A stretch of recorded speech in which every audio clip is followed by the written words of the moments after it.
Hello everyone, जैसे कि आप लोग देख रहे हैं कि ये क्वेश्चन मैंने लास्ट वीडियो में शॉर्ट में डाला हुआ था। उसमें से मेरा एक दोस्त का कमेंट आया था कि सर हम लोग का ऑप्शन नंबर 2 मैंने आंसर बताया था कि इसमें ऑप्शन नंबर जो 2 है ये हम लोग का ऑप्शन नंबर 2 में हम लोग का फंक्शन डिफाइन नहीं हो रहा है। मैंने कहा था कि जो f(x = x² है ये कहाँ पर फंक्शन डिफाइन नहीं कर रहा है, फर्स्ट में, सेकेंड में, थर्ड में या तो फोर्थ में।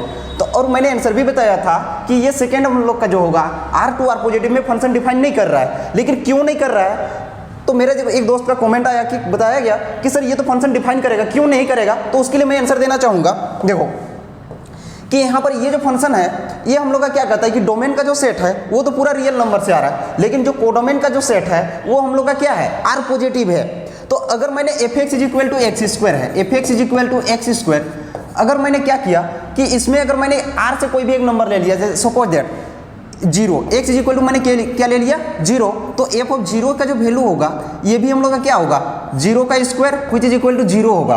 और अगर बात किया जाए 0, तो 0 ना ही पॉजिटिव होता है ना ही नेगेटिव होता है, लेकिन हम लोग को आउटपुट में क्या मिलना चाहिए, हम लोग को सिर्फ और सिर्फ R पॉजिटिव मिलना चाहिए, जो कि R पॉजिटिव में 0 does not belongs to R positive. 0 हम लोग का R पॉजिटिव में बिलोंग्स नहीं करता है, जिसकी वजह से ये क्या होगा, फंक्शन डिफाइन नहीं होगा। साथ में ये हम लोग का 1-1 फंक्शन भी नहीं होगा और 1-2 फंक्शन भी नहीं होगा। अब आज के लिए आप लोग का और एक क्वेश्चन मैं यहाँ पर क्रिएट कर दे रहा हूँ कि इसमें से बताओ ये f(x = x²) है, ये तो फंक्शन हम लोग का डिफाइन नहीं हुआ, ये तीनों में से चेक करना है, ये तीनों में से कौन 1-1 फंक्शन भी होगा और 1-2 फंक्शन भी होगा। ये आज का क्वेश्चन है आप लोग के लिए, ठीक है। ये क्वेश्चन आप लोग कमेंट बॉक्स में जरूर दीजिएगा। और ये आप लोग को समझ में नहीं आया तो मैं एक ग्राफिकली और थोड़ा सा समझाने की कोशिश करूंगा।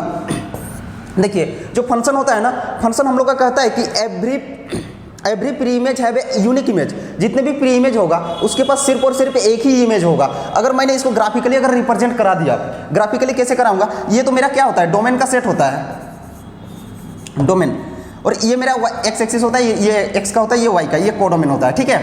तो अगर मैंने यहाँ पर एक ग्राफ ड्रॉ करा, कैसे ग्राफ ड्रॉ होगा मेरा, देखिए R पॉजिटिव बोला है तो R पॉजिटिव ये तो मेरा डोमेन होगा, डोमेन तो मेरा पूरा यहाँ पूरा इस लाइन में हम लोग करेंगे क्योंकि पूरा रियल नंबर पे है। बट हम लोग का जो कोडोमेन है, कोडोमेन कहता है कि R पॉजिटिव होगा। R पॉजिटिव होगा कहने का मतलब यहाँ पर नॉट इक्वल टू 0 होगा, 0 को छोड़ के ये इधर बढ़ेगा, ठीक है। जब 0 को छोड़ के जाएगा तो मैंने क्या किया कि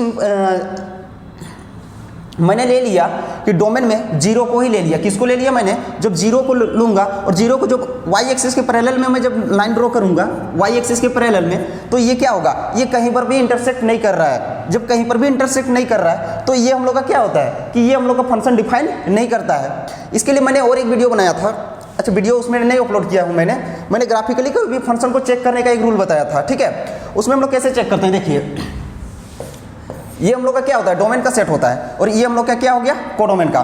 तो अगर हम लोग कोई भी ग्राफ ऐसा बन रहा है तो अगर y एक्सिस के पैरेलल हम लोग लाइन ड्रॉ करते हैं तो अगर 8 पॉइंट पे अगर इंटरसेक्ट कर रहा है तो ये हम लोग का क्या होता है, ये हम लोग का फंक्शन डिफाइन करता है, ये फंक्शन होता है, ठीक है।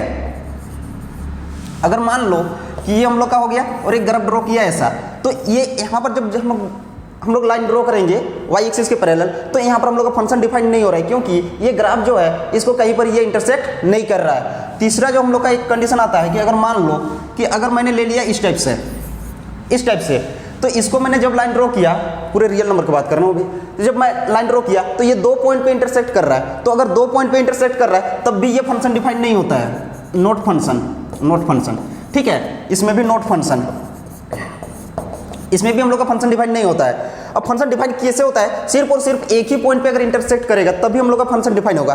अगर मैंने इस टाइप से एक ग्राफ लिया, अगर मान लो इस टाइप से, तो ये अगर यहाँ पर अगर बात किया जाए तो ये भी हम लोग का क्या होगा, फंक्शन डिफाइन नहीं होगा। मतलब कोई भी फंक्शन है अगर ग्राफ उसका इसका इस टाइप से बन रहा है तो ये फंक्शन डिफाइन नहीं होगा। और इसी टाइप से हम लोग ग्राफिकली नेक्स्ट वीडियो में बताइएगा कि कमेंट्स करके कि क्या मैं ग्राफिकली फंक्शन को और 1-1 फंक्शन 1-2 फंक्शन को कैसे चेक करते हैं with the help of graphically. कोई भी हम लोग फंक्शन को चेक करने के लिए सिर्फ एक ग्राफ काफ़ी होता है, उसका अगर ग्राफ हम लोग ड्रॉ कर दिए तो हम लोग इजीली से उसको चेक कर पाते हैं कि कैसे हम लोग का वो बनता है, ठीक है। तो मैंने आई होप आप लोग जो मेरा दोस्त था जिसको डाउट था इसमें कि ये फंक्शन हम लोग को क्यों यहाँ पर डिफाइन नहीं हो रहा, आई होप उसको क्लियर हो जाएगा, ठीक है, कि क्यों नहीं हो रहा है। क्योंकि यहाँ पर हम लोग देख रहे हैं कि हम लोग जो डोमेन से जो सेट ले रहे हैं, जो डोमेन से जो एक वैल्यू ले रहे हैं 0, और 0 का यहाँ पर कोई भी हम लोग को क्या हो रहा है, नहीं मिल रहा है, मतलब हम लोग कोडोमेन में उसका नहीं मिल रहा है क्योंकि R पॉजिटिव है। आर पॉजिटिव है जिसकी वजह से ये फंक्शन डिफाइन हम लोग का नहीं हो रहा है, ठीक है। लेकिन ये फंक्शन हम लोग का डिफाइन होता है क्योंकि R positive to R positive बोल रहा है, तो आर पॉजिटिव में तो हम लोग जीरो ले ही नहीं सकते हैं, ठीक है। इसकी वजह से भी ये फंक्शन हम लोग का डिफाइन होता है। सारे फंक्शन डिफाइन होंगे बट एक ही था हम लोग का जो फंक्शन नहीं डिफाइन हो रहा था, ठीक है। आई होप आप लोग को ये क्वेश्चन समझ में आ गया होगा और डाउट नहीं रहेगा। और अभी जो अपकमिंग वीडियो होगा वो हम लोग का रहेगा ये हम लोग का जो बाइनरी नंबर का जो सिस्टम, बाइनरी नंबर सिस्टम का जो कुछ क्वेश्चंस बाकी है वो क्वेश्चंस को हम लोग डिस्कस करेंगे और साथ में जो प्रीवियस ईयर का जो क्वेश्चन है उसको भी डिस्कस करेंगे। उसके बाद हम लोग का आज बाइनरी नंबर सिस्टम हम लोग का कंप्लीट हो जाएगा, ठीक है। तो फिर मिलते हैं उस वीडियो में, तब तक के लिए जय हिंद।